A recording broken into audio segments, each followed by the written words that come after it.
जाए तो ये चर्चा भी निकल के आ रही है कि जब डिवोर्स फाइल हुआ था तो आपने ज्यादा डिमांड मांग लिया था, ज्यादा पैसों की डिमांड की, प्रॉपर्टी की डिमांड की। इस पे आप कुछ कहेंगे? जी देखिए, वो कोर्ट का एक प्रोसेस होता है। अगर आप छोड़ते हैं तो आपको भरण पोषण के लिए कुछ दिया जाता है जो पति द्वारा दिया जाता है।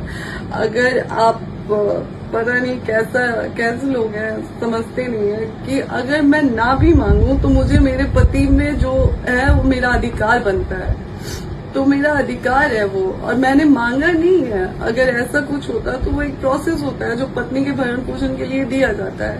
आप बताइए, आज समाज से मैं पूछती हूँ कि अगर मुझे पवन जी छोड़ देते हैं तो मुझे मेरे पास कुछ है जीने के लिए?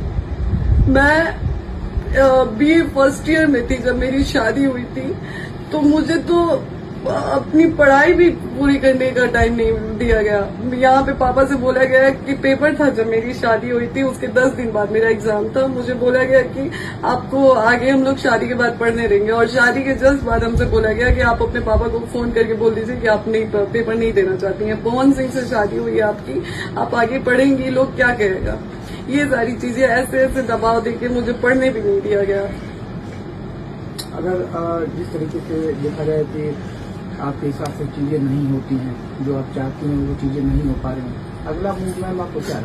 अगला, अब मैं जनता के बीच में आ गई हूँ और जनता से ही हाथ जोड़ के मैं इंसाफ मांगती हूँ कि आप लोग ही अब मुझे इंसाफ दिलाए, क्योंकि पहले कुछ दिन पहले तक ये चार दीवारी के अंदर की बात थी, लेकिन अब ये चीजें समाज में आ गई हैं और अब समाज ही समझेगा कि मुझे कैसे इंसाफ दिलाना है। फिर भी मैं समाज के आगे हाथ जोड़ती हूँ, अपने समाज के, खास करके सुधीर भैया का भी मैंने एक स्टेटमेंट देखा जब था, जिसमें उन्होंने कहा था कि जाओ, उसके पति का घर है, वहां पे कोई नहीं तुम्हें रोक सकता है। तो आज मैं गई थी सुधीर भैया, और आज आपका फर्ज बनता है कि आप आए और हमारे लिए हमें इंसाफ दिलाएं।